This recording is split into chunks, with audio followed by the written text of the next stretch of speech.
Noam Chomsky, thanks very much for coming in and talking to us here at The World.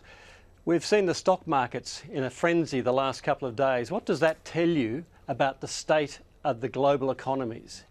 It's very unclear. First of all, it's worth mentioning that the stock market is not the economy. If you look at the column by noted economist Paul Krugman in the New York Times today, he says there are three things you should know about the stock market. The stock market is not the economy. The stock market is not the economy. The stock market is not the economy. The stock market is mostly rich investors, banks. It's mostly owned by the very wealthy, and it's their estimate of what's happening, and they're very clear about it. Now, we've had a year of Donald Trump as president. You were very fearful about what his presidency would mean. How do you reflect now, a year in, on how he's going and where he's taking the country? Actually, I think the best and most authoritative assessment was perhaps given by the famous Doomsday Clock. It began 7 minutes before midnight in 1947 after the atom bombing.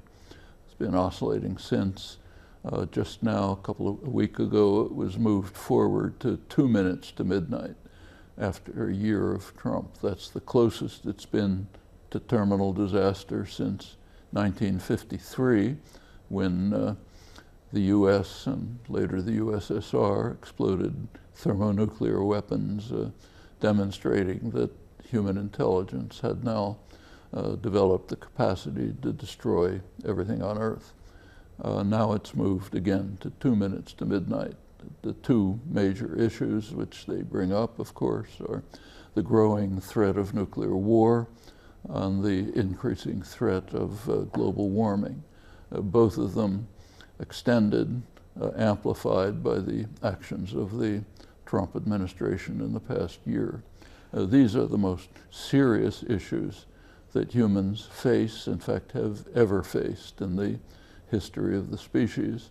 And they're both the world's major power, most powerful country in history, is now leading the way towards what may be terminal destruction.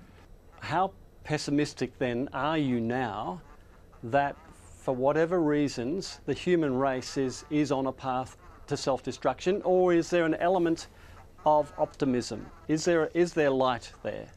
Yes, there are many quite hopeful signs.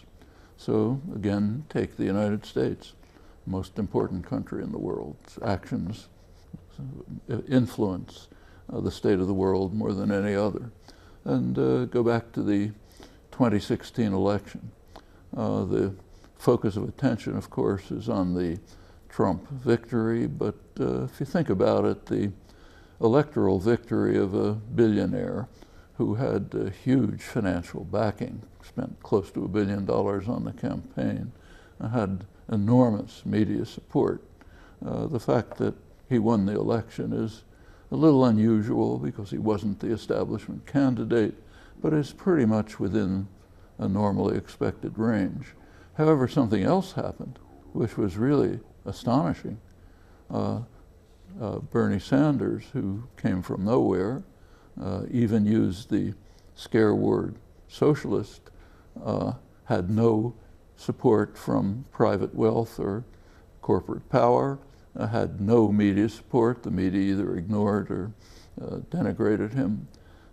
Would have won the Democratic Party nomination if it hadn't been for the machinations of party managers, might well have won the election, is now far and away the most respected political figure in the country. Well, one of the trading revolutions that we're told here in Australia will be the signing of the Trans-Pacific Partnership. Now, this was the partnership that the Americans under Trump decided not to be a part of. We're told these sorts of partnerships are great for workers. You don't think so? Well, we have to be a little cautious about that. The TPP was quite unpopular in the United States. In fact, both candidates, even Clinton reluctantly, said they were opposed to it. But you have to be careful about why they were opposed. There were elements of the TPP which were very seriously objectionable. There are others which are fairly positive. And unfortunately, the reasons why Trump pulled out was not because of the objectionable features. It was because of the more positive features. And one consequence of this is to reduce U.S. Influence in the Pacific region, in fact, much of the world. It's a gift to China, increases their influence. But that has little to do with the reasons why the TPP was, in many respects, a deeply objectionable program. It was basically, it wasn't a free trade agreement like NAFTA or any others. That's a mischaracterization. These are fundamentally investor rights agreements. Australia and the US are tightly bound by a defence treaty.